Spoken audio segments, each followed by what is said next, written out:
তার আগে আমি আসি শান্তরূপ এখানে রয়েছেন, অরিত্র রয়েছেন এবং অর্চিষ্মান রয়েছেন। আমি বেসিক জায়গা থেকে তিনজনকে একই প্রশ্ন করতে শুরু করব। প্রথমত আমরা তো অভয়ের জন্য বিচার চাইছি এবং সেখানে যে পুলিশি অপদার্থতা সেটা স্পষ্ট রয়েছে তথ্য প্রমাণ লোপাটের ক্ষেত্রে, এবং যে অস্পষ্টতার জন্য আজকে সিবিআই এর এই তদন্ত শেষ করতেও এত সময় লাগছে, কারণ বেসিক জায়গাগুলোতে চূড়ান্ত ফাঁক গাফিলতি রয়েছে। সেই জায়গায় বিচার চাওয়ার ক্ষেত্রে ওরা হওয়া উচিত নাকি প্রতিবাদের স্বর এক হওয়া উচিত? যারাই ডাকুক, যেভাবেই ডাকুক, যদি সেটা শুধুমাত্র অভয়ের বিচারের জন্য হয় তাহলে এক সুর এক স্বর হওয়াটা হচ্ছে না কেন? মানে এইখানেও কেন এই ভাগ বাটোয়ারার প্রতিবাদ চলছে? একে করে আসছে। একটা কথা বলি যে আজকের আন্দোলনটা ডাক দিয়েছিল ছাত্র সমাজ, কিন্তু আন্দোলনটা শুধু ছাত্রদের ছিল না, এটা সবার। কারণ যিনি ধর্ষিত হয়েছেন তিনি শুধু ছাত্র বা কোনো ছাত্র সমাজের ডাকে নবান্ন অভিযান। এক্স্যাক্টলি, ছাত্র সমাজের ডাকে নবান্ন অভিযান মানে শুধু অভিযানটা ছাত্রদের নয়, এটা সবার। কারণ যিনি ধর্ষিত হয়েছেন তিনি একজন সবার আগে আমার বাংলার নাগরিক, তাই বাংলার সমাজ ধর্ষিত হয়েছে, তাই সমগ্র সমাজ আজকে এই সমাজ বন্ধনের ডাকটা দিয়েছিলেন। এটা শুধু নবান্ন ঘেরাও একটা ছাত্রদের ডাক না। তাই যারা এরকম কথাগুলো বলছেন যে রাজনৈতিক দল, তাদের মতো আর একটা মূর্খতার পরিচয় সব তিনি যারা দিচ্ছেন। আর দ্বিতীয়ত, আজকে শান্তি শৃঙ্খলাপূর্ণ একটি আন্দোলনকে বিশৃঙ্খলা করলো পুলিশ। প্রথম থেকে শেষ অবধি ফেলিওর পুলিশ, প্রথম থেকে শেষ অবধি। আচ্ছা, কোন জায়গায় আজকে পুলিশ যে লাঠিচার্জ করলো, আমি এডিজি সাউথ বেঙ্গলকে ওপেন চ্যালেঞ্জ জানাচ্ছি, আপনি জানান কোথায় 163 জারি ছিল যেখানে আপনি এইভাবে লাঠিচার্জ করলেন? পার্টিকুলার এরিয়া বেসিসে বলতে হবে। ফার্স্ট। সেকেন্ড, সোশ্যাল মিডিয়াতে কিভাবে আপনি বলতে পারেন যে কে দোষী কে ভেবে করছে? কোনোভাবে সোশ্যাল মিডিয়ার কোনো রকম ডকুমেন্টারি অথেন্টিকেশন থাকে না।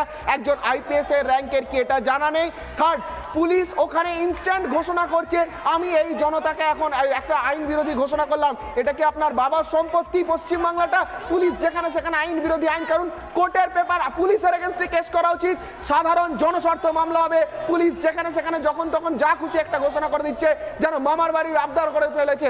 ফোর্থ, যেভাবে অগণতান্ত্রিকভাবে সাধারণ নিরস্ত্র মানুষের ওপর এইভাবে অত্যাচার করা হলো, টিয়ার গ্যাস করা হলো, এবং শুধু তাই না, অনেক কার্ডিয়াক পেশেন্ট ওখানে সিভিয়ার অসুস্থ হয়ে গেছে। আমার কাছে ফুটে গেছে যেখানে 18টা অবধি স্টিচ পড়েছে একজন মহিলার, তার মাথার কপাল থেকে একদম ফ্রন্টাল নেজাল পার্ট অবধি তার পেটে দুফাটা হয়ে গেছে। এই রকম ভয়াবহ লাঠিচার্জ নিরস্ত্র ছাত্রছাত্রী তথা সাধারণ জনগণের উপর কেন করালো? ফোর্থ। ফিফথ, একটা সাধারণ ছাত্রছাত্রীর ডাক, তাদের কোনো শৃঙ্খলাবদ্ধ সেরকমভাবে ছিল না, কোনো রাজনৈতিক পার্টির মতো তারা শৃঙ্খলাবদ্ধ ছিল না।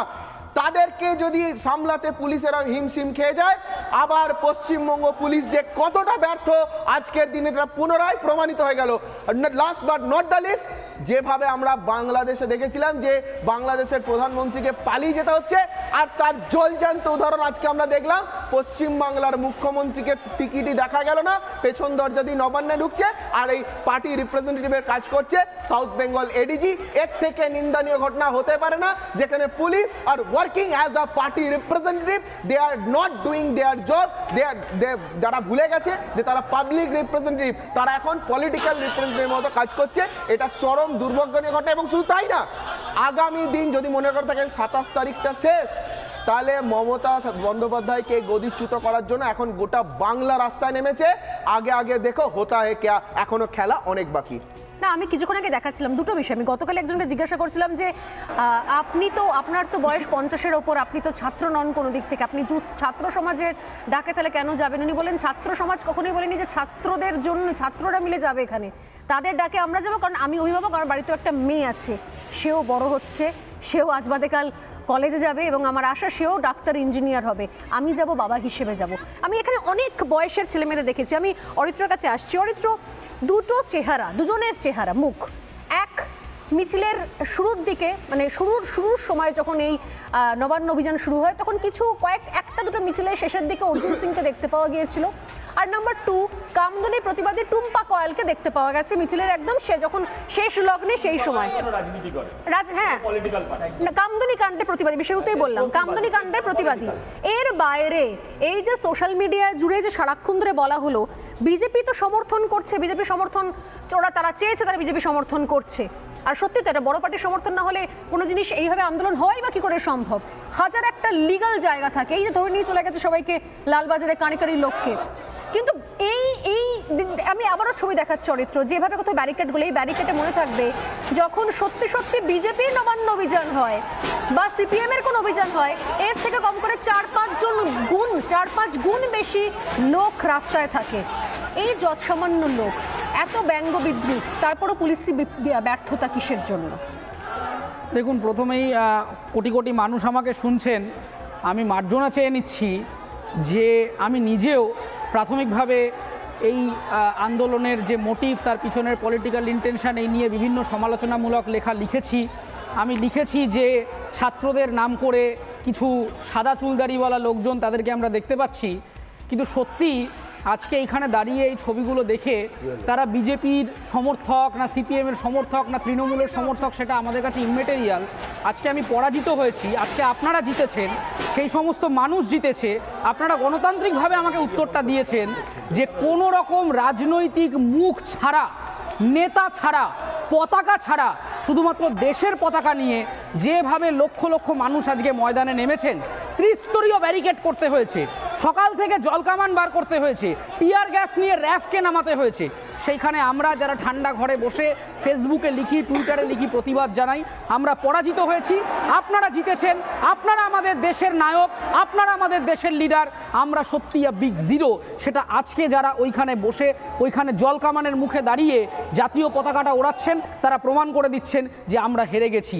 আমরা যারা বড় বড় কথা বলছি, প্রশাসনের নামে পক্ষে বলছি, বিপক্ষে বলছি, প্রশাসন পরাজিত হচ্ছে, জলকামান ছুটছে। আমি শুধু জানতে চাই যে 14ই আগস্ট রাত্রেবেলা জলকামানগুলো কোন ট্যাঙ্ক থেকে ভরতে গেছিলেন? ক্রাইম সিন যখন ভ্যান্ডালাইজড হচ্ছিল, তখন টিয়ার গ্যাসগুলো কোথায়, কোন আলমারিতে তুলে রেখেছিলেন? তখন আপনাদের কাছে নোটিশ আসে না, তখন আপনারা বোঝেন না কোনটা পলিটিক্যাল কোনটা পলিটিক্যাল না।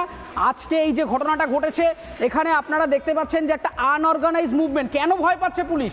কারণ যখনই আনঅর্গানাইজড হয়ে যায়, সেখানে কোনো দলের সমর্থন আছে কি নেই সেটা ইমমেটেরিয়াল হয়ে যায়। আপনি বলে দিতে পারেন এই 70,000 লোক যারা যারা এসছে প্রত্যেকে খালি বিজেপি করেন, এখানে বিজেপির বাইরে আর কোনো সাধারণ মানুষ নেই, এই কথা কেউ গ্যারান্টি দিয়ে বলে দিতে পারেন? বিজেপির সমর্থকও যেরকম আছে, আবার অনেক সাধারণ মানুষ আছে, ছাত্রছাত্রী আছে, চিকিৎসক আছে, ডাক্তার বা ইঞ্জিনিয়ার রয়েছে, এমনকি বহু জাতি, ধর্ম, বর্ণ নির্বিশেষে, লিঙ্গ নির্বিশেষে প্রত্যেকটা মানুষ ময়দানে নেমেছেন। এবং আমি আবারও বলছি যে এই চিত্র বাংলার ইতিহাসে চিরস্মরণীয় হয়ে থাকবে, যে ঠান্ডা ঘরে বসে স্ট্র্যাটেজি করে ওই ব্লু প্রিন্ট বার করে রাজনীতি হয় না। রাজনীতি যদি আসলে কেউ করে, এই অরাজনীতির মোড়কে থাকা সাধারণ মানুষ করতে পারে। দেশের জাতীয় পতাকাটা নিয়ে যারা ওই জলকামানের মুখে দাঁড়িয়ে লড়ছিলেন, তারা আজকে জিতেছেন, আমরা হেরেছি। মমতা বন্দ্যোপাধ্যায়, আমি জানি না তিনি কোনো বিবৃতি দিয়েছেন কিনা, সম্ভবত দেননি, তার দেওয়ার সাহস হবে না। তিনি ওই জন্য তার ওই বিভিন্ন সেনা সামন্ত হিসেবে বিভিন্ন পুলিশ অফিসারদেরকে এগিয়ে দিচ্ছিলেন। ক্রাইম সিন ভ্যান্ডালাইজ করেছেন, প্রমাণ লোপাট করেছেন, সেই নিয়ে সিবিআই বারবার সুপ্রিম কোর্টে সওয়াল করছে, সেই বিষয়ে কারোর কিছু বলার নেই। যত উপদ্রব, যত অন্যায়, সমস্ত সাধারণ মানুষ হয়ে গেছে আজকে জঙ্গি। তারা নাকি রাষ্ট্রদ্রোহী, তারা নাকি সমস্ত কিছু করতে পারে, তারা দাঙ্গা হাঙ্গামা করতে পারে। আর যারা নির্দিষ্ট রাজনৈতিক দলের সমর্থক, আরজিকর হাসপাতালে ঢুকে সেদিন ওখানে ধর্ষণ করলেন, মেয়েটিকে খুন করলেন, তারপরের দিন প্রমাণ লোপাট করতে গেলেন, তারা কেউ রাজনীতি করছেন না, সমস্ত রাজনীতি করছে দেশের সাধারণ মানুষ। এই প্রশাসন আজকে ভয় পেয়েছে। আমি গর্বিত আমার দেশের নাগরিকের জন্য। আপনি বিজেপি করুন, সিপিএম করুন, তৃণমূল করুন, একজন নাগরিক হিসেবে আমি গর্বিত যে আপনারা প্রশাসনকে ভয় পাইয়েছেন, পুলিশকে ছুটিয়ে আজকে সারাদিন ছুটিয়েছেন, দেখিয়ে দিয়েছেন যে 4-5 ঘন্টা লাগে দেশের মানুষের মুখ বন্ধ করানোর জন্য। একদমই তাই। এবং আরো একবার স্পষ্ট হয়ে গেল কোথাও, সত্যি সত্যি আমি বলছিলাম না, শুরু থেকে আমরা বলেছি যে এই অভয়া কাণ্ডের পর বললাম না, সে কোথাও একটা পয়েন্ট থেকে যার পরে আর কিছু নিয়ন্ত্রণ করা যায় না। দীর্ঘদিন ধরে পুঞ্জীভূত রাগ, অভিমান, অভিযোগ সহ্য করতে করতে এমন একটা জায়গায় পৌঁছেছে, সত্যি সত্যি এই সময় দাঁড়িয়ে বুদ্ধিজীবী কে, আপনি কে বুদ্ধিজীবী, ইম্যাটেরিয়াল, অপ্রয়োজনীয়। কে বড় নেতা, অপ্রয়োজনীয়। কে বড় অভিনেত্রী, অভিনেতা, অপ্রয়োজনীয়।